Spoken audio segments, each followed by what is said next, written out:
Fulbright Nehru बाकी जगह में फुलब्राइट फेलोशिप ही बोलते हैं। तो it is world's top most one of the top most fellowship और बहुत टफ है कंपटीशन। अमेरिका का वीज़ा उसके लिए आपको 2 से 3 साल वेटिंग पीरियड रहता है, मगर as a Fulbright you will be respected. मेरे को हर दरवाज़ा खुल गया। जैसे कोई लॉ यूनिवर्सिटी के वाइस चांसलर वो भी है, आईएएस ऑफिसर है, आईपीएस ऑफिसर है, क्योंकि एप्लीकेशन में भी बहुत लोग रिजेक्ट हो जाते हैं। इंटरव्यू फेस करना ही अपने आप में बहुत बड़ी एक्सपीरियंस है, मगर फिर भी मेरे को इतना डर है कि वहाँ पर जाके लॉकडाउन कर देंगे, तुमको ऐसे जेल में लेके जाएंगे, तुम इसमें से आ रहे हो क्योंकि हमारे यहाँ पर तुमको वैक्सीन नहीं हुआ है, यंग है तो बोलते हैं इंडियन स्टूडेंट। तो पुलिस वाले ज़्यादातर छोड़ देते हैं क्योंकि उनको वो एहसास है कि इंडियन कोई ख़राब काम नहीं कर सकता है। कि बुरा लगता है कि because of this mobile phone ना, अभी जो सोशल मीडिया की वजह से अभी बच्चे आइसोलेटेड होते हैं। बच्चों ने खुद मेरे को बोला है कि मेरे को दिलासा दिया गया कि जेई कर लो, लाइफ आसान है। उसके बाद क्लास 10 करने के बाद वो बोलते हैं कि आईआईटी क्रैक करना है, सिर्फ जेई से काम नहीं बनेगा, आईआईटी क्रैक कर लो, लाइफ आसान है। So guys this is a part 2। Thank you आप लोग यहाँ तक बने रहें क्योंकि ये पॉडकास्ट बहुत ही ज़्यादा बड़ा था, तो हम लोगों ने डिसाइड किया था कि पॉडकास्ट को पार्ट 1 पार्ट 2 3 में रिलीज़ करेंगे। तो thank you so much for being here और please enjoy this episode. Sir आप एक फुल ब्राइट नेहरू फेलो हो, सर इस जर्नी में आपका एक्सपीरियंस कैसा रहा? बहुत अच्छा। एंड फुलब्राइट नेहरू बाकी जगह में फुलब्राइट फेलोशिप ही बोलते हैं।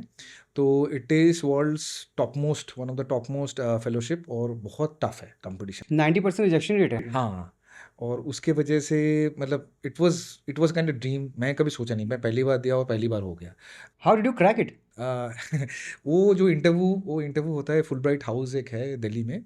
तो उसमें अमेरिकन एम्बेसी कराती है, and then there are big panel, and it was one of my toughest interview. और वो 45 मिनट्स तक चला, और मैं सवेरे 8 बजे गया। मेरे को बोला गया था कि 9 बजे आपको इंटरव्यू होगा, और मेरे पैनल में करीब करीब 27 पीपल रहते हैं। आई वॉज द मतलब लास्ट में मेरा हुआ, मेरे बाद कई किसी और का था, और मुझे मिला वो वाला पैनल। अलग अलग कैटेगरी में होता है। तो और जितने भी लोग गए थे, मेरे जो कंटेंडर गए थे, सारे मेरे से सीनियर हैं। कोई फलाना यूनिवर्सिटी के प्रोफेसर, कहीं वहाँ पर रजिस्ट्रार, ऐसे करके बहुत सारे लोग आए थे। And they are very well established and very professional. तो मुझे बहुत डर लगने लगा। मैं सवेरे गया, मैं कुछ खाया नहीं, मैं डायरेक्ट यहाँ से कार लेके गया दिल्ली। फिर मैंने सवेरे पहुँचा, मैं पूरा दिन वहाँ पर बैठा रहा। दोपहर को क्या हुआ कि एक के बाद एक इंटरव्यू हो रहा है, तो मुझे बुलाया गया। तभी मैं देख रहा हूँ कि ग्लास वॉल के उस तरफ मैं सब लोग खाना वाना खा रहे। तो जो जिन्होंने मुझे बुलाया था, एक अलग जगह में इंटरव्यू रूम है, तो उन्होंने बोला कि आप थोड़ा बैठिए। तो और भी टेंशन हो गया। फिर एक एक करके अंडर प्रेशर। हाँ, खाना वाना खा के वो निकले। तो उसमें क्या था, अभी तो चेंज हो गया। अभी कोविड के बाद से मेरा इंटरव्यू हुआ था 2019 में। तो उसके बाद से 2020-21 में ये चेंज हो गया, पूरा ऑनलाइन होगा। अभी पूरा ऑनलाइन होता है। और इसमें इंटरव्यू पैनल में करीब करीब 16 से 18 लोग रहते हैं, and you are the only one. तो ये ऑल ओवर इंडिया मतलब? नहीं नहीं, वो पैनल में सब एक्सपर्ट्स रहते हैं। अच्छा, एक्सपर्ट। और एक्सपर्ट अलग अलग, जैसे आप मान लीजिए जैसे कोई लॉ यूनिवर्सिटी के वाइस चांसलर वो भी है, आईएएस ऑफिसर है, आईपीएस ऑफिसर है। जो एक एक होते हैं जो यूएस एम्बेसी के रिप्रेजेंटेटिव, मान लीजिए कॉन्सल जनरल का सेक्रेटरी, पीए, वो भी है। आपके 2 सब्जेक्ट एक्सपर्ट रहेंगे जो खास करके आपके लिए यूएस से आए हैं। तो they are very established professors. मान लीजिए मेरा विजुअल आर्ट है, तो 2 प्रोफेसर आए थे। तो एक आए थे शायद यूनिवर्सिटी ऑफ कैलिफोर्निया से, एक कोई और जगह से आए थे। एक परफॉर्मिंग आर्ट्स के प्रोफेसर थे, एक आर्ट हिस्ट्री के प्रोफेसर थे, तो वो वहाँ पर थे। 2 एक्सपर्ट इंडिया से आएंगे जो हमारे एरिया में हैं।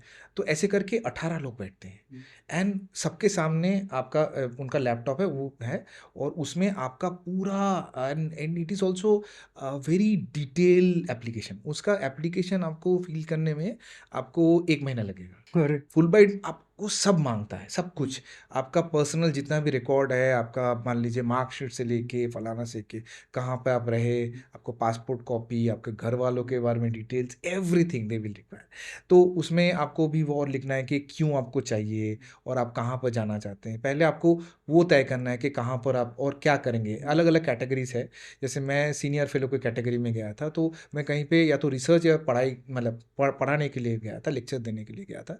तो कैटेगरीज है, मास्टर्स का भी कैटेगरी है, पीएचडी, पोस्ट डॉक, अलग अलग कैटेगरी है। तो स्टूडेंट्स अप्लाई करते हैं।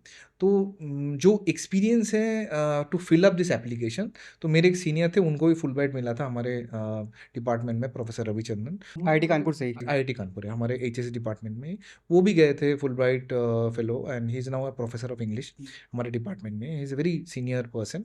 तो वो गए थे ड्यूक यूनिवर्सिटी यूएसए। तो उनका सब्जेक्ट था अमेरिकन पोएट्री, लिटरेचर, ये सब लेके।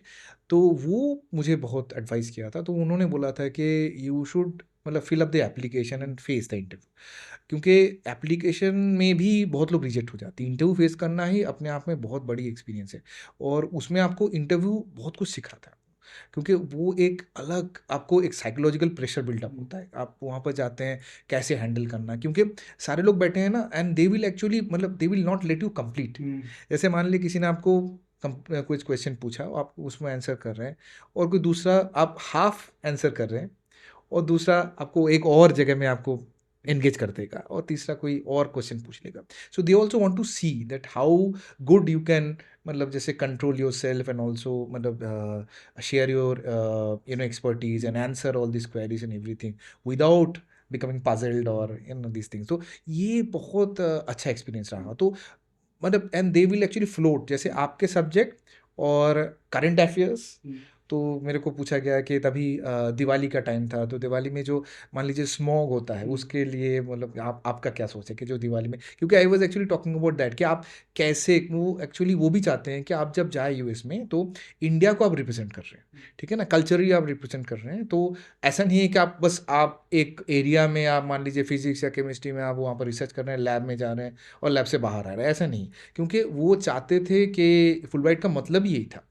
तो जो सेनेटर फुलब्राइट करके एक थे वहाँ पे पॉलिटिशियन, तो सेकेंड वर्ल्ड वॉर के बाद उन्होंने ये इस्टेब्लिश किया कि ये जो अमेरिका को जो ट्रेजर, ये जो मतलब चीज़ें जो थे, एक तो वेपन्स वगैरह ये सब जो उनको मिला, वो सेल करके वो जो पैसा मिला उससे उन्होंने फिर नेहरू का नाम कहाँ से आ गया इसमें? नेहरू 1990s में अगर मैं राइट हूँ तो हो सकता है उससे थोड़ा पहले भी, तो इन्होंने इंडिया के साथ थोड़ा एक्सपेंड किया। तो यहाँ पर to celebrate, Nehru was the first one to sign that contract. मतलब जैसे वो जैसे हम फुलब्राइट यहाँ पर चालू हुआ, तो नेहरू का भी कुछ हद तक कंट्रीब्यूशन था उसमें। हाँ, कि फुलब्राइट हर कंट्री के साथ वो एमओयू वगैरह साइन होता है, तो नेहरू ने भी, उनका भी थोड़ा था, 50s में चालू हुआ।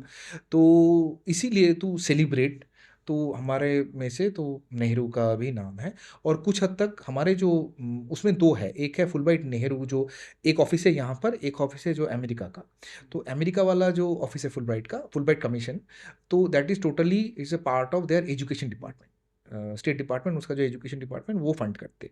हमारे यहाँ पर जो है, इसको फंडिंग इंडिया गवर्नमेंट चाहता है। तो ये मान लीजिए आपका एयर फेयर वगैरह ये सब, और कुछ कुछ आपको सपोर्ट, ये सब ये भी करते हैं। तो दे ऑल्सो प्रपोज कि हम लोग ये कर रहे हैं, तो because of that to celebrate Nehru, तो they actually call it Fulbright Nehru, वरना बाकी जगह में सब फुलब्राइट ही बोलते फुल ब्राइट ही है। हैं, इंडिया में इंडिया में मतलब ऐसा है। फुलब्राइट नेहरू बोलते हैं। सर, क्या आपके सोचने और पढ़ाने के तरीके में कुछ चेंजेस आया? बहुत है, बहुत, क्योंकि वहाँ पर जाके मैं जितना देखा, जितना पढ़ा है, तो मैं वहाँ पर पढ़ाया भी।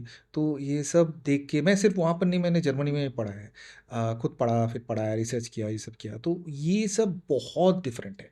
मान लीजिए यूएस में खास करके यूएस में नहीं, ज़्यादातर ये सब जो कंट्रीज है, यूएस, यूके, यूएस, यूरोप, ये सब में हाई स्टडीज़ वेरी डिफ़िकल्ट। तो वहाँ पर बहुत एक्सपेंसिव है। तो वहाँ पर जो इंडियन के लिए एक्सपेंसिव है कि अब्रॉड जो लोग रह रहे हैं उनके लिए? सबके लिए, वहाँ पर जो खुद वहाँ पर जो मूल निवासी है, जो वहाँ पर जो अमेरिकन्स हैं, उनके लिए बहुत एक्सपेंसिव है। उनको लोन लेना पड़ता है, वो ज़िंदगी भर वो लोन चुकाते हैं, इतना। एक लाइफ चला जाएगा मतलब। हाँ, और उनके अलग अलग तरीके हैं। मान लीजिए आप बहुत अच्छा बास्केटबॉल खेलते हैं, तो उससे भी आप यूनिवर्सिटी में अपॉर्चुनिटी मिल सकता है, तो आपका ट्यूशन वाइव हो जाएगा। तो वो किसी छोटे मतलब किसी लोगों को, मतलब सबको तो नहीं मिलता है, कुछ लोगों को मिलता है। मगर वहाँ पर एक चीज़ मैंने देखा है, क्योंकि लोग they are paying for this education ना। तो जैसे मान लीजिए हर क्रेडिट का जो क्रेडिट आपको मतलब जैसे क्रेडिट आवर्स ये सब, तो जो प्रोफेसर होता है ना तो उनको वो चाहते हैं कि मतलब बहुत मेरे क्लास में भी मैंने देखा है कि पार्ट टाइम जॉब करते हैं सपोर्ट करने के लिए, पढ़ाई को सपोर्ट करने के लिए। वहाँ पर ये वाला कॉन्सेप्ट तो है नहीं कि आपके माता पिता आपको पैसा देंगे, वो खुद अपने हिसाब से। और इसलिए मान लीजिए वेटर का नौकरी कर रहे हैं या फिर कोई और दूसरा कर रहे हैं, बैंक लोन में भी लिया है और ये सब करके पढ़ना चाहते हैं। तो उनका मोटिवेशन बहुत अलग है यहाँ से। तो वो लोग चाहते हैं कि ये डिग्री मैं कर रहा हूँ मेरे लिए बहुत खास है, मुझे एक अपॉर्चुनिटी मिला है और सबको नहीं मिलता है, शायद मैं कंप्लीट ना कर पाऊँ। तो इसीलिए वो चाहते हैं कि जितना पढ़ा रहे हैं ना आपको सब ले ले, तो वो स्पॉन्ज की तरह है, पूरा सोक कर ले। ये बहुत अच्छा लगता है। As a teacher you will feel it very good, क्योंकि आप देखिए आपको एंगेज कर देंगे। मतलब आप क्लास के बाहर भी आपको क्वेश्चन पूछेंगे, आप जो पढ़ा रहे हैं आप जो कर रहे हैं उसके बाद भी आपको एंगेज करेंगे कि वो जानना चाहते हैं और पढ़ना चाहते हैं। ये बहुत अच्छा लगता है। ये इन हिंदुस्तान में वो कमी है। हिंदुस्तान में वो क्योंकि आपको डिग्री से मतलब है ना, तो आपको नॉलेज से मतलब नहीं है। बहुत बार ये मैंने देखा, अच्छे स्टूडेंट हैं इसीलिए तो बहुत तभी रन पे चल रहा है। हाँ, मगर जो ज़्यादातर अभी बच्चे आ रहे हैं तो they only want to have a degree, paper degree, उससे मतलब है। एक बार दाखिला मिल गया, आपको तो पता ही है कि 4 साल में ना हो 4.5 साल में मेरे को मिल ही जाएगा। तो उस हिसाब से आप कर रहे हैं, तो आप उस हिसाब से आप उसको देख रहे हैं और आपके एंगेजमेंट कुछ नहीं है। आप क्लास में बैठ के मोबाइल फ़ोन कर रहे हैं, आप एडिक्टेड भी है। ये बहुत प्रॉब्लम है।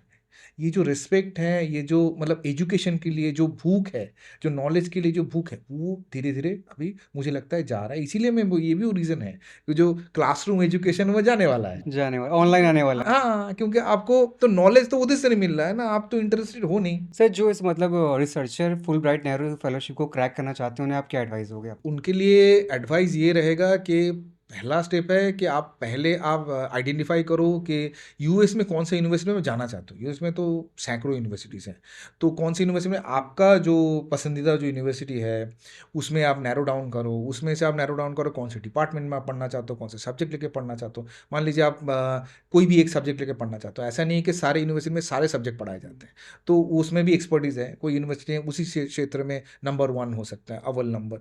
तो यू शुड प्रिपेयर लिस्ट, जैसे 10 यूनिवर्सिटी ऐसे मैंने बना दिए, तो 10 यूनिवर्सिटी में ऐसे ऐसे डिपार्टमेंट है। फिर आप narrow it down further, you go to the professor, जैसे ऐसे 4-5 प्रोफेसर मैं आइडेंटिफाई कर पाऊँ, उनके साथ फिर मैं अपना कम्युनिकेशन स्टार्ट करूँ, उनको मैं लिखूँ। ऐसा हो सकता है कि 10 लोगों को आप लिखें और उसमें से 1-2 रिस्पॉन्स करें। 1-2 रिस्पॉन्स करें, उसमें से एक के साथ आपका लिंकअप हो जाए, क्योंकि वो बहुत इंपॉर्टेंट है। जब तक वो आपको इनवाइट नहीं करते, you are not eligible for Fulbright. वो ऐसा भी है? हाँ, आपको पहले एक से ज़्यादा अगर हो तो बेटर है। मेरे को 4 मिले थे। वो invitation is very important and they are very serious. तो फुल ब्राइट पहले आपका ये एप्लीकेशन में first thing is that you have to provide that. तो 1 हो सकता है, 2 हो सकता है, 3 हो सकता है कि आपको इन्विटेशन आया है वहाँ पर, कि आपको अगर फेलोशिप मिलता है, मान लीजिए मास्टर्स के लिए आप खोज रहे हैं, तो बैचलर्स के लिए नहीं है, मास्टर्स के लिए है। अलग-अलग तरीके के कोर्स हैं, तो मास्टर्स के लिए आप खोज रहे हैं, एमटेक करना चाहते हैं, एमबीए करना चाहते हैं, तो जो यूनिवर्सिटी है, तो उन्होंने एश्योर किया है, कोई सुपरवाइज़र है, उन्होंने बोला है कि अगर इनको फुलब्राइट मिल जाता है, तो I am going to supervise या फिर हमारे डिपार्टमेंट में इसको दाखिला मिल जाएगा। तो पहले आपको वो इंश्योर करना है, वो it is the first step कि आप पहले से। और फुलब्राइट का एप्लीकेशन के लिए मान लीजिए, और यूएस में भी सब जगह में आपको ऐसा नहीं है कि मैंने जैसे इस साल मैंने किया 2026 में, मैं अगस्त में बैठा हूँ, जुलाई में है, तो मेरे को अगस्त में या सितंबर में मैं सेमेस्टर में शुरू हो जाएगा, नहीं।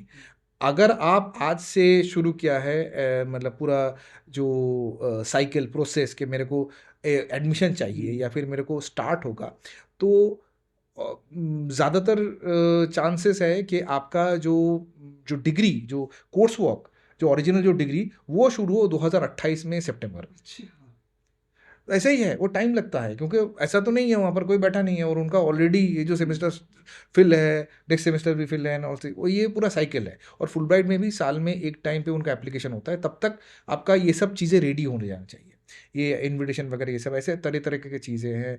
आपके खुद के जो डिपार्टमेंट, आपके जो कोई आपको रिकमेंड करना चाहिए, रेफरी है, उनके भी रिकमेंडेशन लेटर चाहिए, ऐसे बहुत सी चीज़ें चाहिए। तो धीरे धीरे आप कर रहे हैं, 1 महीना पूरा लगेगा आपको एप्लीकेशन फिल करने के लिए। उसके बाद उसका फिल्टरेशन होगा कि इसमें फ्लॉ है, तो इसीलिए 90% फिल हो जाता है, तो रिजेक्ट हो जाता है। तो पहला प्रोसेस बताओ लेंदी है मतलब इसका? बहुत लेंदी प्रोसेस है। आप मार्च अप्रैल में उसका पोर्टल ओपन होता है, अप्रैल तक उसका रहता है 1 डेढ़ महीना, तो टाइम चेंज होता रहता है। तो फुल ब्राइट वो अपना एडवर्टाइज़ करते हैं और उसके बाद आप उसमें फ़ील कीजिए, मई या जून में आपको शॉर्ट लिस्टिंग चालू चालू हो जाता है। जुलाई तक एक लिस्ट आ जाता है कि आप इंटरव्यू के लिए अगर जाएंगे या फिर नहीं। तभी वो यूएस यूनिवर्सिटी में कांटेक्ट करते हैं मई जून में कि ये वाला बंदा, क्योंकि वेरीफाई करेंगे ना, आप तो फोर्जरी भी कर सकते हैं किसी लेटर हेड में, ये भी बहुत है। तो इसीलिए वो कंफर्म करते हैं यूनिवर्सिटी से ये फलाना इन्होंने किया है। पहले वो देखते हैं कि इनका सब डॉक्यूमेंट रेडी है कि नहीं, सब कुछ है कि नहीं। दे ऑल्सो वेरी वेरी, मतलब उसमें इसीलिए ये सब मैंने सीखा है, and it is a very lengthy process. तो आखिरकार मतलब जैसे जैसे मेरा इंटरव्यू हुआ था अक्टूबर नवंबर में होता है, तो नवंबर में जाके आपको होता है और जनवरी में आपको जाके पता चलता है कि आपको मिला है। फिर फरवरी मार्च में आपको वीज़ा का प्रोसेस चालू हो जाता है, तुरंत आपको वीज़ा मिल जाता है, and that is an amazing experience. America का वीज़ा, उसके लिए आपको 2 से 3 साल वेटिंग पीरियड रहता है, मगर as a Fulbright you will be respected. मेरे को हर दरवाज़ा खुल गया। मैं तो वहाँ पर अपने बीवी के साथ मैं खड़ा हो गया। मेरे को बस बोला गया कि आप वहाँ पर जाके खड़े हो जाएंगे, बहुत बड़ा लाइन ये सब चीज़। तो बंदे आए मेरे को लेने, फिर बोलते कि सर आइए। वहाँ पर वहाँ से वहाँ पर एक स्टाफ आ गए, फिर मेरे को लेके गए, फिर अंदर, और सब लोग देख रहे हैं कि अरे ये कौन है, ये ऐसे लाइन तोड़ के जा रहे हैं सब। मैं बाहर था, तो मेरे को फ़ोन से पहले बुलाया कि आप यहाँ पर आके रुकिए, एकदम पंक्चुअल टाइम पे 10 बजे। फिर मैं गया सवेरे 10 बजे, वो अंदर लेके गए, डायरेक्ट लेके गए वहाँ पर। फिर मेरे को पासपोर्ट लिया और बस, मतलब एक ग्लास विंडो है जैसे इंटरव्यू होता है, और एक उनका अमेरिकन एम्बेसी, अमेरिकन एक बंदा था वाइट, तो उसने मेरे को बस पूछा कि आपका नाम क्या है और आप किस लिए जाना चाहते हैं, फुल ब्राइट, बस, और कोई क्वेश्चन नहीं, क्योंकि फुल ब्राइट इज इनफ। फिर मेरे को बोला ठीक है पासपोर्ट दे दीजिए। पासपोर्ट हमने दे, मेरे वाइफ को कुछ नहीं पूछा, बेटे को कुछ नहीं पूछा, बस दे दिया। और उसके बाद बोले कि आप कुछ देर में आप मिल जाएगा। तो मैं बाहर ही रुका, मिल गया। मिल गया इजली। मतलब it is actually is the power of full bright. हाँ, मैं जब वहाँ पर गया तो मैं तो बहुत डर गया। मैं पहली बार यूएस में जा रहा था, लोगों ने मुझे बहुत डरा है कि एक तो कोविड एक था, मैं जबकि पहले बहुत जगह जा चुका हूँ, मगर फिर भी मेरे को इतना डरा है कि वहाँ पर जाके लॉकडाउन कर देंगे, तुमको ऐसे जेल में लेके जाएंगे, तुम इसमें से आ रहे हो क्योंकि हमारे यहाँ पर तुमको वैक्सीन नहीं हुआ है फलाना। तभी मैं आई वाज देयर इन, मतलब अर्ली 2021। तो मेरे को जाना था 20 में, मगर कोविड की वजह से ये लेट हो गया, तो वो भी डर है। तो मैं गया, मतलब मैं तो बीमार पड़ गया, मतलब मैं फ्लाइट में उल्टी हुआ ऐसा, because I was also carrying जैसे होता है ना, जैसे जेलुसिल, हाँ, फिर क्रोसिन, ये सब जो है ना मेडिसिन, ये सब जो है ना, जो नॉर्मल मेडिसिन है सर दर्द के लिए सब। तो मेरे को बहुत, और मैंने वीडियो भी देखे कि यूएस में जो कस्टम्स वगैरह है बहुत टफ है, पूरा सब कुछ ले लेती है वो लोग। वहाँ पर है ऐसे नियम के, मान लीजिए आपका न्यू शर्ट है, कोई न्यू शर्ट, तो आपने टैग नहीं उतारा है, तो यूएस कस्टम उनका जो है वो आपको डिटेन कर सकते हो उसके लिए। अच्छा ऐसा। वो बोलेंगे इसके लिए आपको टैक्स पे करना है ना। बहुत लोग यहाँ पर यूएस, क्योंकि साउथ एशिया से भी बहुत लोग जाते हैं, मान लीजिए यहाँ से कोई कुर्ता पजामा, ये सब वहाँ का बहुत डिमांड है। यहाँ पर बहुत सारे फूड आइटम्स ये सब भर के लेके जाते हैं, फिर वहाँ पर जाके सेल करते हैं। हाँ, बहुत कुछ यहाँ पर इंडियन, खास करके अगरबत्ती हो गया आपका, मसाले हो गए, फिर मिठाई, बहुत से लोग लेते जाते हैं, ये सब है बीइंग अ इंडियन, क्या मतलब एडवांटेज एंड डिसएडवांटेज हैं अब्रॉड में? नहीं, मैं पहले ये वाला ख़त्म करना चाहूँगा या श्योर श्योर। कि ये, क्योंकि मैं तो बहुत बीमार हो गया, बस सर दर्द होने लगा, मैं उल्टी किया, ये सब किया फ्लाइट में, फिर मैं डरते डरते गया।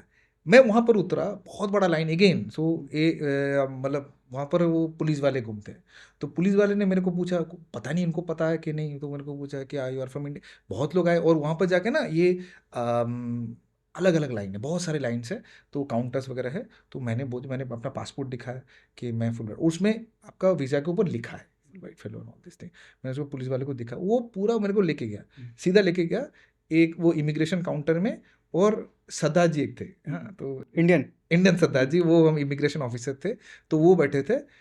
मेरे को बस पूछा कि आप किस लिए आ रहे हैं, मैंने बोला कि फुल ब्राइट फेलो। कुछ नहीं, नथिंग, नो क्वेश्चन आस्क, बस फटाक से कर दिया। मैं खुद पूछा कि मेरे पास क्योंकि घर वाले ने बोले कि तुमको अगर डिटेन कर लिया तो तुम क्या खाओगे, तो वहाँ पर तो कुछ नहीं है, तो मैगी लेके जाओ। मैंने वो मैगी वगैरह तो मैं खुद उसको बोल रहा हूँ कि मेरे पास मैगी है, क्वेश्चन, बोले आप जाइए। वो बोले कि आप जाइए, कुछ नहीं है। किसी ने क्वेश्चन नहीं पूछा, no one ask, no one मतलब actually ask me for anything. It's actually very big thing. तो वहाँ पर भी सोसाइटी में भी जब लोग सुनते हैं कि फुल ब्राइट है, दे रियली रिस्पेक्ट इट, कि उनको पता है कि it's a big thing, it's a big thing. Sir being Indian क्या एडवांटेज डिसएडवांटेज है अब्रॉड में? एडवांटेज ये है कि लोग आपको रिस्पेक्ट करते हैं as an Indian. US UK सब जगह में इंडियन का बहुत रिस्पेक्ट है। इसीलिए आप देखिए पाकिस्तानी बांग्लादेशी वो आप कहीं पे भी नहीं जाके देखेंगे कि पाकिस्तानी बांग्लादेशी रेस्टोरेंट है। वहाँ पर नाइट क्लब में भी अगर कोई पाकिस्तानी बांग्लादेशी घुसना चाहे वो पूछते हैं कि क्या है, इंडियन बोलते हैं। वो मैंने एक यूएस में एक पुलिस वाले से बात किया था। वो उसने बोला था, मैं दरअसल मैं एक बांग्लादेशी इसमें मैं रुका था, तो वो ट्रैफिक पुलिस में था। तो उसने और भी बहुत कुछ मैंने बोला कि मतलब बताया इसके बारे में। तो मैं रेंट में था, न्यूयॉर्क में भी रहा। तो वो मेरे को बहुत ऐसे स्टोरी देता था, ये सब बताया। तो मैंने जो वाइट पुलिस वाले उनसे भी बात किया, तो वहाँ पर रहते। तो उन्होंने बोला कि अगर कोई मान लीजिए साउथ एशियन तो सब एक ही दिखते हैं, भारतीय, बांग्लादेशी, नेपाली, पाकिस्तानी, सब लोग तो उनके लिए तो सब बराबर है, श्रीलंकन सब कुछ। तो कोई कुछ दुष्कर्म कर रहा है, हाँ, तो पकड़ते हैं। तो पहला चीज़ अगर पाकिस्तानी बांग्लादेशी पहले बोलेगी इंडियन। थोड़ा सेफ जोन लेते हैं, सेफ जोन पूरा। हाँ, और थोड़ा यंग है तो बोलते हैं इंडियन स्टूडेंट। तो पुलिस वाले ज़्यादातर छोड़ देते हैं, क्योंकि उनको वो एहसास है कि इंडियन कोई ख़राब काम नहीं कर सकता है। क्योंकि इंडियन बहुत सालों से वहाँ पर है and they are very respectable citizen. वहाँ पर मैं वही बोल रहा था कि डॉक्टर बहुत high percentage American doctors they are Indian, scientist they are Indians. हाँ, ये सब चीज़ें हैं। जैसे ये बाकी जो पाकिस्तानी बांग्लादेशी रहते हैं बहुत तरह गलत काम करते हैं। पर इनको तो ये वीज़ा बहुत ईजिली मिल जाता है। हाँ, वो इंडियंस के लिए भेदभाव है, वो एडमिनिस्ट्रेशन के लिए है। आपको वो इतना, वही मैं बोल रहा था कि 2-3 साल के लिए वीज़ा का वेटिंग पीरियड है, ये सब है, बहुत डिफिकल्ट है इंडियन को वीज़ा। जबकि इंडियंस आर वेरी रिस्पॉन्सिबल, वो लॉ अवॉइडिंग सिटीजन, टैक्स पे करता है। वो मेरा जो मैं ट्रैफिक वाला था ना, वो बोलता है कि वो जो इंडियन अगर है वो कार पार्क करता है, वहाँ पर कार पार्किंग बहुत दूर होता है। कहीं पे आपको शॉपिंग में जाना है, कहीं पे आपको ऑफिस में जाना है, तो मान लीजिए 2 किलोमीटर दूर आपको पार्क करना, वो माइल बोलते हैं, तो उसमें 2 माइल दूर, उसमें 3 माइल इसमें। तो इंडियन करेगा, इंडियन वहां पर पार्क करेगा, एकदम रिस्पॉन्सिबली पार्क करेगा, वो चल के आएगा। अगर पाकिस्तानी बांग्लादेशी वो कहीं पे भी वो 10 मिनट, साइड एड में लगा दिया 10 मिनट। और इनको भी पता है, वो पकड़ते हैं, उनको बोलते हैं ज़रूर ये होगा, पाकिस्तानी होगा या बांग्लादेशी होगा, ये सब कर रहा है। ये सब बहुत, ये it is a big advantage I think. People respect in academia also, people know that Indians are usually very respectable and they, मतलब कोई सी प्रांत से, मैं एज ए इंडियन मैं वेरी प्राउड अबाउट दैट।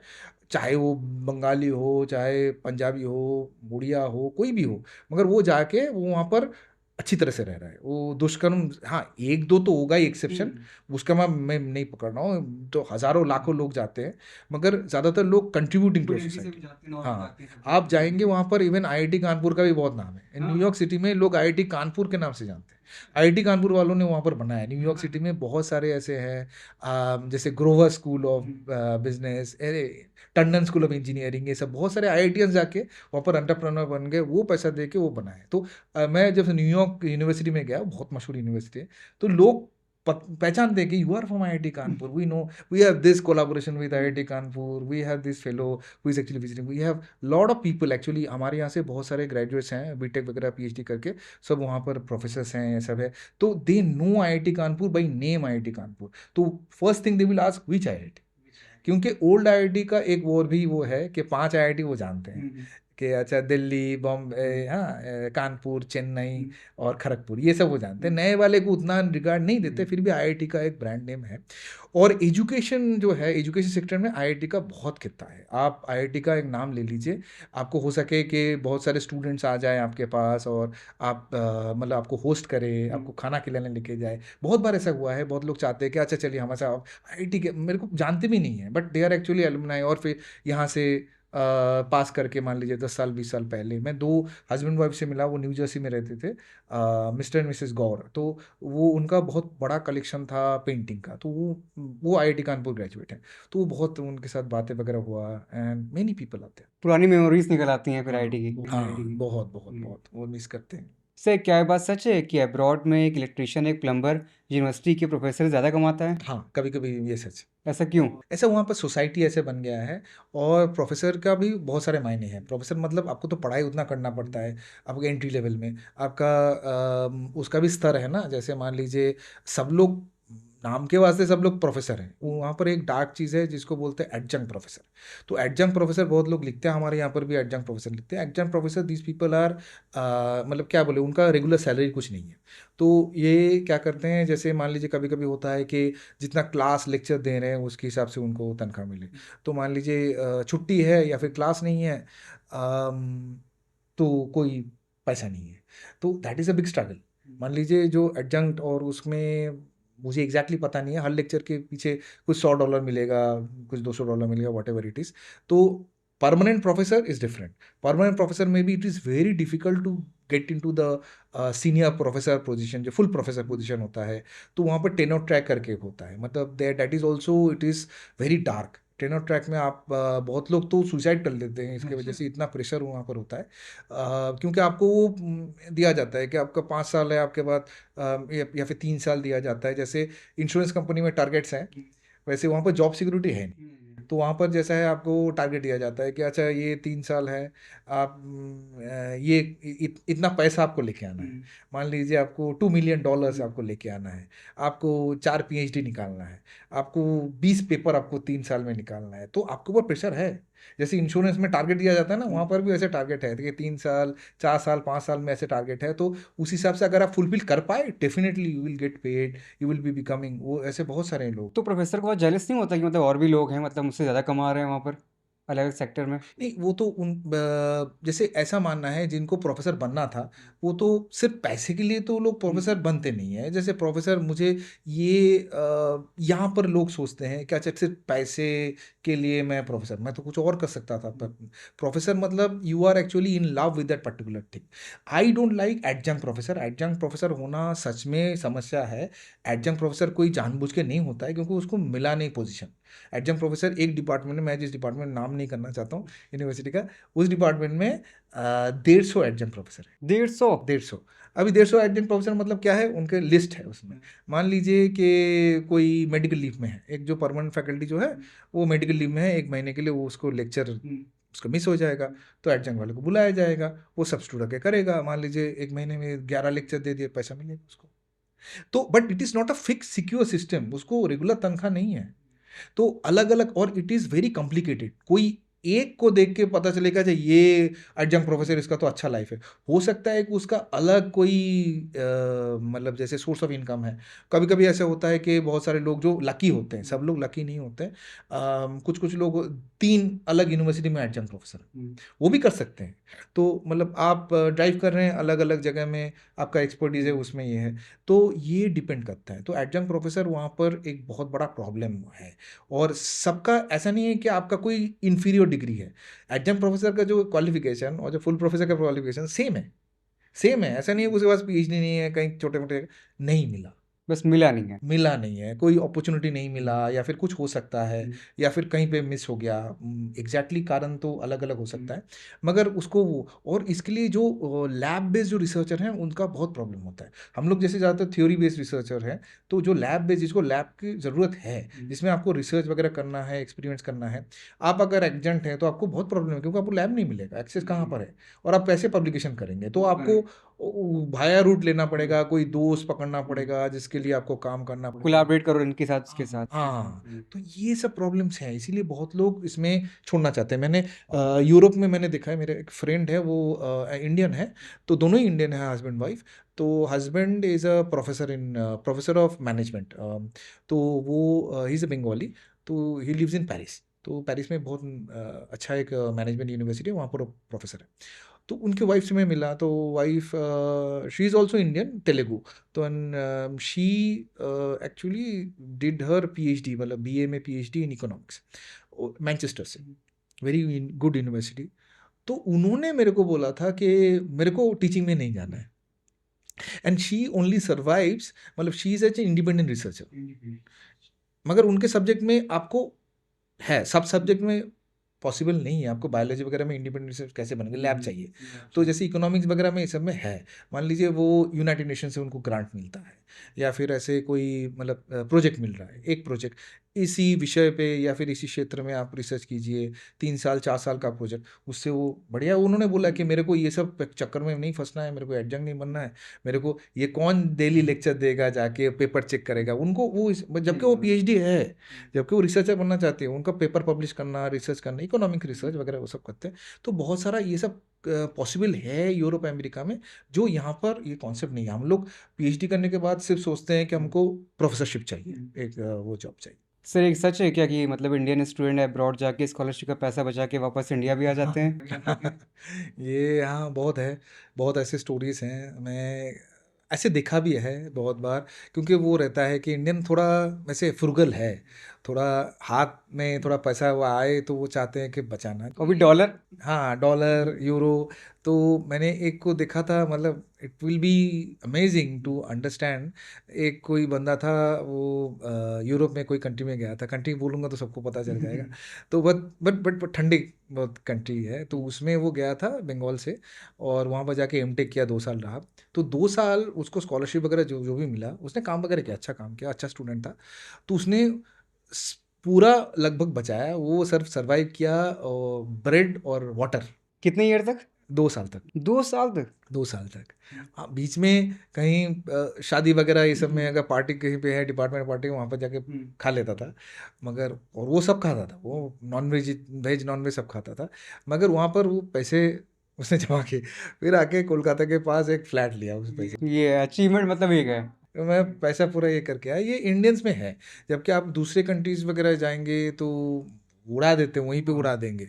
वो अच्छा है, घड़ी खरीद, उनको ब्रेवरी होती है कि मतलब मैंने पैसा मिला, मैंने इसको ये किया वो किया। एप्पल फ़ोन ले लिया, ये सब ले लिया। मगर इंडियंस वो करते हैं, Indians generally Indians are very, मतलब वो फ्लैशी नहीं है उतना। क्योंकि इंडियंस यहाँ पर भी जो एजुकेटेड बन जाते हैं, तो वो मिडिल क्लास फैमिली से जाते हैं ना, उनका मतलब वेवलिंग भी मैच करता है। तो उतना कुछ फ्लैशी, मैं डेली पार्टी दे रहा हूँ, 100 में से कोई एक मिलेगा जो डेली पार्टी वगैरह ये सब दे, रेगुलर बाहर से खरीद के खाना खा रहा है।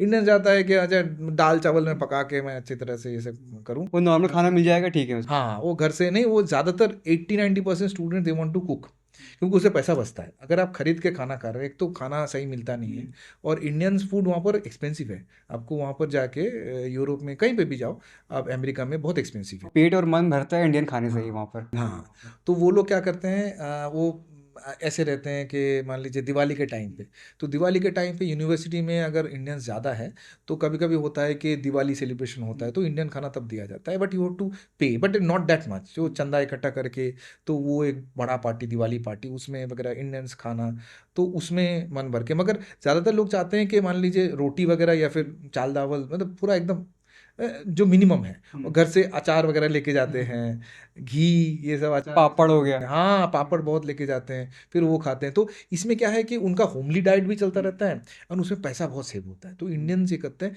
कोई दूसरे चाइनीज़ कोरियंस भी कभी कभी करते हैं, मगर इंडियंस जैसा ऐसा नहीं, क्योंकि इंडियंस हर प्रांत से, मगर बंगाल से जाए, पंजाब से जाए, वो चाहते हैं कि ऐसा करके थोड़ा उसको फ्लेक्सिबिलिटी। और जब पूरा इंडिया मतलब मिलता है अब्रॉड में जाके, फिर वो मतलब सब बात करता है खाने की सबसे ज़्यादा ही। हाँ हाँ हाँ, और खाना बहुत एसेंशियल है। अगर आप खाना अच्छी तरह से खाते हो, ज़्यादातर अगर स्टूडेंट रहते, मैंने खुद रहा हूँ मैं डॉम वगैरह इसमें, तो ग्रुप बन जाता है। तो मान लीजिए 10 स्टूडेंट है, तो उसमें से उसका रोटेशन बेसिस में होता है, सब लोग स्कॉलरशिप पे हैं। तो एक हफ्ता कोई एक खाना बनाएगा, दूसरे हफ्ता कोई दो, तो इन रिस्पॉन्सिबिलिटी पूरा शेयर हो जाता है कि कोई, अच्छा 2 लोग जाएंगे वो शॉपिंग करने, जो वो वही सब खरीद के लेके आएंगे, लौकी, बैगन, ये सब मिलता है, आलू वगैरह, ये सब सब खरीद के लेके आएंगे, चावल। सबका रोल डिसाइड है कि मतलब हाँ, एक कुकिंग करेगा, एक शॉपिंग करेगा। तो किसी का डिस्टर्ब नहीं होता है। मगर ये जो ग्रुपिंग होता है ज़्यादातर रीजनल बेस होता है, लैंग्वेज बेस होता है। कि जो मान लीजिए एक बिहार से जो जा रहा है, तो वो यूपी बिहार के ही लोग में उसमें से ही ज़्यादा रहेंगे, क्योंकि food habit, language habit, culture का ज़्यादातर मिलता है। फिर बंगाल से जो जाएगा बंगाली, उसमें रीजनल हो गया। महाराष्ट्र से जो रह रहा है वो मराठी, ऐसे तेलुगु, तमिल। ये एक बहुत बड़ा डिसएडवांटेज है। तो Indian abroad in that sense, मुझे लगता है कहीं कहीं हम लोग वो लैंग्वेज की वजह से और रीजन की वजह से हम लोग बहुत बार डिवाइड हो जाते हैं। एक यूनिवर्सिटी में बहुत ज़्यादा इंडियंस हैं, तो आप देखिए कि 100 इंडियंस हैं तो 4 आपका दिवाली सेलिब्रेशन। हाँ, सबकी अलग अलग दिवाली चल रही है। एक वो महाराष्ट्रियन लोग करेंगे, एक बंगाली लोग करेंगे, एक पंजाबी लोग करेंगे, ऐसे लगे तमिल लोग करेंगे करेंगे, तो उनका अलग अलग ग्रुप बन जाता है उनका, अलग अलग सोसाइटी, खाने खाने पीने के उस हिसाब से बन जाता है। सर अब्रॉड में ब्लैक एंड वाइट की फाइट अभी भी चलती है क्या? हाँ, अभी भी है। ये खत्म कब होगी? मुझे पता नहीं, और पॉलिटिक्स की वजह से ये तो और मतलब लोग चाहते हैं कि इसको तराशा जाए और इसको नासूर बनाया जाए, और ये सब है। और उसमें ये सोसाइटी का, हर सोसाइटी में, हर कोई कंट्री में फॉल्ट लाइंस होते हैं। उनके सोसाइटी में ब्लैक एंड वाइट का फॉल्ट लाइंस है, और हमारे सोसाइटी में जैसे धर्म के आधार पे, जातिगत, ये सब जो ये हमारे फॉल्ट लाइंस है। तो कोई भी बाहर वाला कोई दुश्मन है या फिर बाहर वाला कोई एजेंसी है, तो उनको ये फॉल्ट लाइन उनको भी पता है। तो उसमें अगर आप हैमर करते हैं तो टूटने का संभावना ज़्यादा होता है। ना टूटे, आपका कैओस होगा, डिस्टर्बेंस होगा, डिस्टेबलाइजेशन होगा, ये सब वो चाहते हैं। तो अभी हमारे सोशल मीडिया के ज़माने में, अभी मान लीजिए एक कोई आपको सिटी तबाह करना है प्लान करके, तो पहले 50 साल पहले भी आपको क्या करना है कि दुश्मन की कंट्री में एक सिटी तबाह करना है, तो उसके लिए क्या आपको प्लाटून भेजना पड़ेगा, कमांडो, वो जाएगा, वो आग लगाएगा, वो करेगा। अभी आपको एक ट्वीट से हो जाएगा, व्हाट्सअप ट्वीट से हो जाएगा। एक ट्वीट आप मैसेज कर दीजिए किसी के, किसी धर्म को लेके, या फिर वहाँ पर जा ब्लैक और वाइट को लेके, आग लग जाएगा पूरा। और लोग ऐसे बैठे हुए हैं जिनको आप यूज़ कर सकते हैं। तो फॉरेन एजेंसीज उनको पता है कैसे करना है, तो it is very easy now, without investing much. आपको आपके जान और माल का खतरा नहीं है कि पहले आप मान लीजिए सोल्जर्स को भेज रहे हैं, 10 में से 2 लोग मरेंगे ना, वो वापस आएंगे, उनका बुलेट खत्म हो रहा है, ये सब खत्म हो रहा है। अभी वो सब जैसे वहाँ पर है कि वाइट कभी ब्लैक लिए काम नहीं करता है, ये सब है। मगर वाइट, जो अमेरिकन वाइट है वो कुछ हद तक है। मगर वाइट का भी मान लीजिए कोई रशिया से गया है, यूक्रेन से गया है, वो भी रेफ्यूजी की टाइप ही है। या फिर वो लोग जाके भी कुछ मिनियल वर्क करते हैं, या फिर यूरोप से जो चेकोस्लोवाकिया, मतलब अर्सवाइल चेकोस्लोवाकिया, ये सब जगह वो दिखते वाइट की तरह हैं, सर्बिया, बॉस्निया, ये सब जगह से। मगर they are not American white. तो वो लोग जाके वो भी टैक्सी चलाते हैं, मगर ज़्यादातर टैक्सी आपको ये जो थर्ड वर्ल्ड कंट्री से ही मिलेगा। टैक्सी ड्राइवर मान लीजिए इंडियंस, पाकिस्तानी, बांग्लादेशी ज़्यादा होते हैं, अफ़गान मिलेंगे आपको, आपको अफ्रीकन्स मिलेंगे। तो ये सब है। सर आईआईटी कानपुर में इसमें हर साल आपके पास मतलब वहाँ पर न्यू बच्चे आते हैं क्योंकि फ्रेश होते हैं, जेंजी होते हैं, उनका माइंड बहुत क्लियर होता है, तो आपको उसमें बेस्ट उनकी बात क्या लगती है? बेस्ट उनकी बात लगती है, पहले और भी लगता था, अभी मैं जो अभी देख रहा हूँ, जो मुझे बुरा लगता है, पहले वो बुरा वाला बात मैं बोल दूँ कि बुरा लगता है कि because of this mobile phone ना, अभी जो सोशल मीडिया की वजह से अभी बच्चे आइसोलेटेड होते जा रहे हैं, बहुत आइसोलेटेड है। अभी अपने अपने दुनिया में मस्त है, वो अपने एक हिसाब से वो बना रहे हैं, और उसमें ना इतना वो, उसमें वो एग्जिस्ट कर रहा है, ठीक है ना। उसका एक मान लीजिए है, सेल्फ है, जो वर्चुअल है उसमें, मतलब उसका एक अकाउंट है, इंस्टाग्राम है, फलाना ये है, उसमें है। तो उसमें वो ज़्यादा इन्वॉल्व है, जबकि उसमें जो रियल लाइफ में वो कम है इन्वॉल्व। तो ये इसीलिए जो मान लीजिए उसका जो रूममेट है या फिर विंगमेट है, या फिर उसके साथ उसका कम रहेगा रिलेशनशिप, जबकि उसका जो सोशल मीडिया फ्रेंड के साथ उसका ज़्यादा उठना बैठना, तो उनके साथ इन्वॉल्वमेंट ज़्यादा है। तो इसके आपके साइकोलॉजी पे भी बहुत असर करता है। आप you are actually cut off from the society, you are actually becoming very very cut off. जैसे मैं बोलता हूँ कि और लोग वो गलत तरीके से लेते हैं, मतलब it is also something that I learn. For example, आपने क्लास में कोई इन्फॉर्मेशन दे दिया, ठीक है ना, कोई क्लास में बच्चा मिस कर गया, आपने कोई इन्फॉर्मेशन दे दिया, अभी मेरे को ईमेल भी करना पड़ता है, मैं ईमेल भी करता हूँ, तो ईमेल पढ़े, जो क्लास में नहीं आया, मान लीजिए मेरे क्लास में ज़्यादातर 100 से अधिक बच्चे रहते हैं, को 2-3 बच्चे एब्सेंट है, 4 बच्चे एब्सेंट है, तो उनको इन्फॉर्मेशन कैसे मिलेगा? Before Covid they will get that information from the friends कि फलाना दिन यहाँ पर नोट्स मिलेगा, ये यहाँ पर, वो मेरे को ईमेल करने की ज़रूरत नहीं। अभी क्या है, अभी दे आर टोटली क्लूलेस, ये इन्फॉर्मेशन नहीं मिलता है उनको, नहीं मिलता है? नहीं मिलता है, कोई किसी को कुछ नहीं बताता है, they are isolated, they don't even know, they don't even talk, only thing they talk is that किसको कितना नंबर मिला है। ये टॉक अबाउट नंबर्स। बस वो जब पेपर चेकिंग के टाइम पे पेपर जब शो करते हैं कि ये तुम्हारा मिड सेम कॉपी हो गया, उसमें से तुमको 50 में इतना मिला है, 100 में से इतना मिला है, तो एक दूसरे का देखेंगे, बस वही तक कंपेयर करेंगे। बाकी उनका जो कनेक्ट, मैं वही बोल रहा हूँ, कनेक्ट, हाँ कनेक्ट है, फ्रेंडशिप है, मगर फ्रेंडशिप उतना डीप बहुत कम है।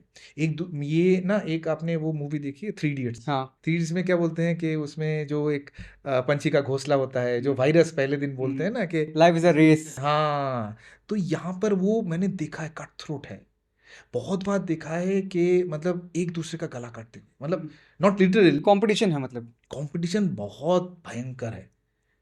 मतलब एक जगह से मैं आपको ऐसे-ऐसे स्टोरी मैं बता सकता हूँ जिसमें आप मतलब हैरान हो जाएँगे। कैसे मतलब एक जगह से बचपन से पले-बड़े हुए हैं, same locality, they call themselves brother and sister, एक साथ कोचिंग गए, एक साथ आईआईटी क्रैक हुआ, आईआईटी में आ गए। नंबर की वजह से दुश्मनी हो गया। उसको कैसे अलग ग्रेड मिला। दुश्मनी मतलब भयंकर दुश्मनी। एक दूसरे का पीठ में मतलब छोरा भोंक सकते हैं। तो ये भी है कंपटीशन, इनको वो तक वो कर सकते हैं, वो अपने आप में वो इतना है। ये पहले था कि अब ज़्यादा हो गया है? अभी ज़्यादा है, अभी ज़्यादा है। अभी मतलब लोग ट्रस्ट भी कम करते हैं, और ट्रस्ट इशू बहुत है। जबकि वो आपको मतलब वो वर्चुअल फ्रेंड्स पे ज़्यादा ट्रस्ट करेंगे, जो बाजू वाला है उसके ऊपर ज़्यादा ट्रस्ट नहीं करेंगे। जो मेरे साथ बैठा है या फिर मेरे साथ क्लास में वो बात करेंगे। मतलब अभी अच्छा वो भी एक चीज़ है, बात करना भी कम हो गया। अच्छा, ये भी हो गया? बात करना भी कम हो गया क्योंकि दोस्त नहीं रहे ना। वो बड़ा क्लास में पहले होता था कि एक दूसरे से बात करते, मेरे को साइलेंट साइलेंट बोलना पड़ता था। अभी हाँ करते हैं, मगर वो क्या करेंगे, 1 या 2 रहेंगे वो। सब अपनी दुनिया में है, मतलब फ़ोन मिल गया है, उसपे चैट चल गया है। फ़ोन हमेशा उसको करना है, उसको कहीं कहीं न कहीं कन्वर्सेशन चल रहा है, उसको उसको रिप्लाई करना है, क्या हो रहा है, क्या मतलब ये एक अलग ही दुनिया है ना। मान लीजिए आप यहाँ पर क्लास में हैं, फिर भी आप कॉन्स्टेंटली कर रहे हैं। तो ऐसे तो ये लोग फिर मतलब स्किल्स पे काम कर ही नहीं पाएँगे? होता है, प्रॉब्लम होता है। उसमें भी वही मैं बोल रहा हूँ कि कुछ तो होते हैं एक्सेप्शनल, जो पूरा एकदम ये सब छोड़ के अपने आप को उसमें झोंक सकते जैसे इस समय बच्चों में से प्रेशर काफ़ी है सक्सेस को लेके, मतलब वो टाइम से पहले सक्सेस चाहते हैं, टाइम पे मिल जाए, वक़्त की बात नहीं चाहते हैं। तो उन्हें आप क्या एडवाइस दोगे? हैं। देखिए इनका जो एडवाइस क्या दूँ, मतलब सोसाइटी, हमारा एक सोसाइटी बन गया है, बच्चों के साथ भी बहुत नाइंसाफ़ी होता है।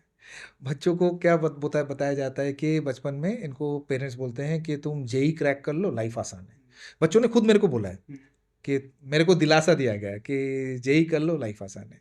उसके बाद क्लास 10th करने के बाद वो बोलते हैं कि आईआईटी क्रैक करना है, सिर्फ जेईई से काम नहीं बनेगा, आईआईटी क्रैक कर लो, लाइफ आसान है। और ये कोचिंग वाले भी इनको रट्टा पढ़ाते हैं, मतलब ये दिमाग में पूरा इनको प्रोग्राम कर दिया जाता है। तो ये सच में समझना शुरू कर देते हैं कि लाइफ इसके बाद आसान है। और जब ये आईआईटी क्रैक करते हैं ना, रैंक करते हैं आईआईटी का, हमारे पास तो क्रीम आते हैं ना, हाँ, सब ओनली सब क्रीम क्रीम है। और इनको ना सेलिब्रिटी बना देते हैं।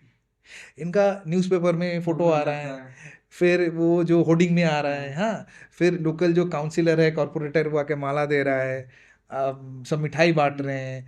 बहुत जगह तो कोचिंग सेंटर से कार मिलता है, ये सब मिलता है ना, वो तो सेलिब्रिटी, यू आर सेलिब्रिटी। तो आप वहाँ अभी भी है ना, सब लोग सिर्फ यूपी नहीं, सब जगह है।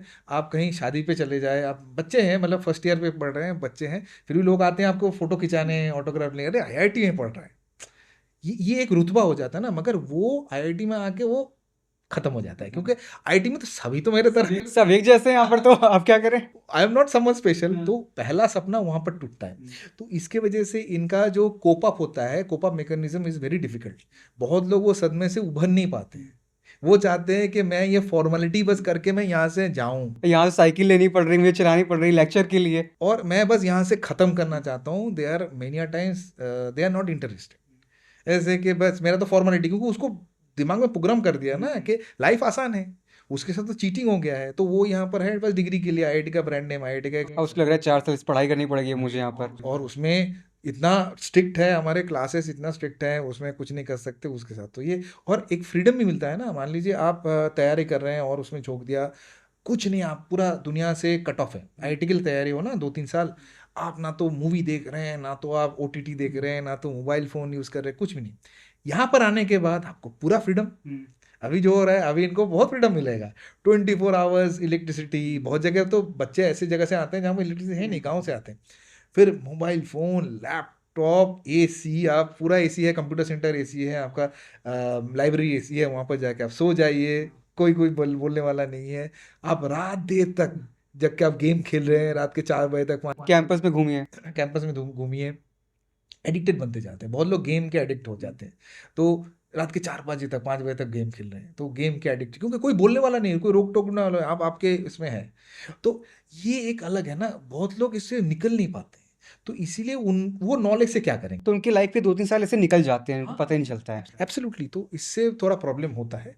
तो मगर ये मैं देख रहा हूँ कि ये नेगेटिविटी कुछ सालों में ये हुआ है आफ्टर कोविड, क्योंकि कोविड में बहुत सारे बैच ये पूरा ऑनलाइन कोचिंग वगैरह ऑनलाइन में ज़्यादा इन्वॉल्व थे, तो उनके लिए भी कुछ हद तक ये सब है। ये पहले नहीं था, पहले एक अच्छा सिस्टम बना था। तो 2018-19 तक जो बैचेस थे, मैं बोल रहा हूँ कि सब कुछ सही था, अभी सब गलत है, ऐसा कुछ नहीं है। बट कुछ हद तक people use to celebrate together, they use to know each other. अभी जैसे मैं अभी किसी एलुमनाई से मिला, तो मैं अंतराग्नि में 4-5 साल में अभी इसमें रहा। अंतराग्नि में एंजॉय करते हो आप? एंजॉय नहीं होता है, क्यों? क्योंकि मैं इतना काम करता हूँ। तो मैं वो चेयरमैन रहा। आपका कंट्रीब्यूशन क्या होता है अंतराग्नि में? Management overall management. रात को सो नहीं पाते थे, पूरा रात भर घूमना पड़ता था सवेरे से। और फ़ोन नंबर मेरा हमेशा बिजी रहता था, लोग कहाँ कहाँ। IIT कानपुर में अभी आता था। जो लाइब्रेरी वाला सेक्शन है उसके ऊपर A1 कोई हॉल है जहाँ पर थिएटर प्ले होते थे। मैं सुबह 10 बजे से लेके शाम को 7 बजे तक वाटर बॉटल के साथ सिर्फ वॉशरूम जाना है, सिर्फ मुझे प्ले देखना है वहाँ पर। सबसे मज़ेदार बात है, ये पूरा जो मैनेजमेंट होता है, ये इसमें इतना बड़ा साइज में हो रहा है। तो कब एक टाइम पे 4-5 हज़ार बाहर से स्टूडेंट आते थे। तो इतने सारे लोग आ रहे हैं, ऑब्वियसली है कि इतना बड़ा कैंपस है, उसका एक कैओस हो जाता है। क्राइम हो रहा है, बहुत कुछ लोगों का मतलब एक्सीडेंट हो रहा है, ये सब हो रहा है। तो सब कुछ हमारे जिम्मेदारी, जो टीम है मैनेजमेंट टीम। तो मैनेजमेंट टीम मेरे अलावा बाकी सारे students, BTech student, they are managing.